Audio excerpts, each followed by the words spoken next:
পহেলা বৈশাখে আমি পান্তা খাইনি।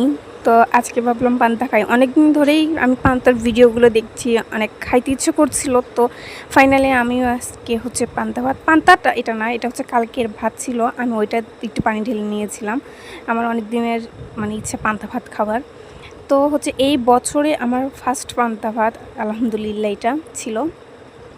তো পান্তার মধ্যে আমি কাঁচামরিচটা নিয়ে নিয়েছি, কেননা কাঁচামরিচটার সবচেয়ে বেশি ভালো লাগে পান্তা ভাতের মধ্যে। শুকনো মরিচটা দিলে পারে বুকটা জ্বলে আর প্রচুর পরিমাণ খারাপ লাগে, এই জন্য আমি পান্তার মধ্যে কাঁচামরিচটাই প্রিফার করি।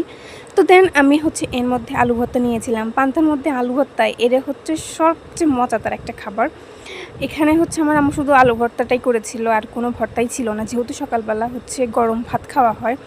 তো আলু ভর্তা শুধু পান্তা ভাত দিয়ে খাওয়ার জন্য আমি আলু ভর্তাটা নিয়েছি। তারপরে আমি হচ্ছে খাচ্ছিলাম আর গোপাল ভাঁড় দেখছিলাম। এটা ইউজুয়ালি সবসময় আমার সাথে এরকম যে খাবো আর হচ্ছে গোপাল ভাঁড় দেখবো, না হলে হচ্ছে আমি খেতে পারি না। তারপরে এর মধ্যে আমি আবার হচ্ছে আমার আম্মু আলু দিয়ে একটা মাছ রান্না করেছিল। আমি শুধু আলুটা প্রচুর পরিমাণ পছন্দ করি, এই জন্য শুধু আলুটা নিয়ে আসছি। আলু দিয়ে তারপরে এটাকে আমি সুন্দরভাবে মেখে খাচ্ছিলাম। কার কার এই বছরে কতবার পান্তা খেয়েছেন সবাই কিন্তু কমেন্ট করে জানাবেন।